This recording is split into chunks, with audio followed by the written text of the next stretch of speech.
বন্ধু, পাপ কি? পাপ হচ্ছে সেটাই যেটা তুমি কারো কাছে বলতে পারবে না। বলতে গেলে তোমার লজ্জা লাগবে, মুখে কালিমা পড়বে। গোপন যেখানে আছে, গোপনীয়তা যেখানে আছে, সেটাই লজ্জার, সেটাই হচ্ছে পাপ।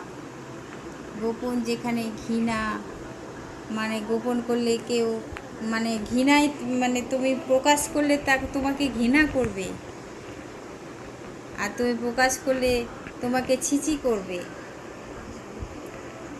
সেটাই হচ্ছে পাপ। কোনো কিছু গোপন করার, গোপন যেরকম তুমি চুরি করলে বা কাউকে খুন করলে বা মারলে, সেটা পাপ। গোপন করলে তুমি তো সবার সামনে করতে পারবে না, এটাই হচ্ছে পাপ।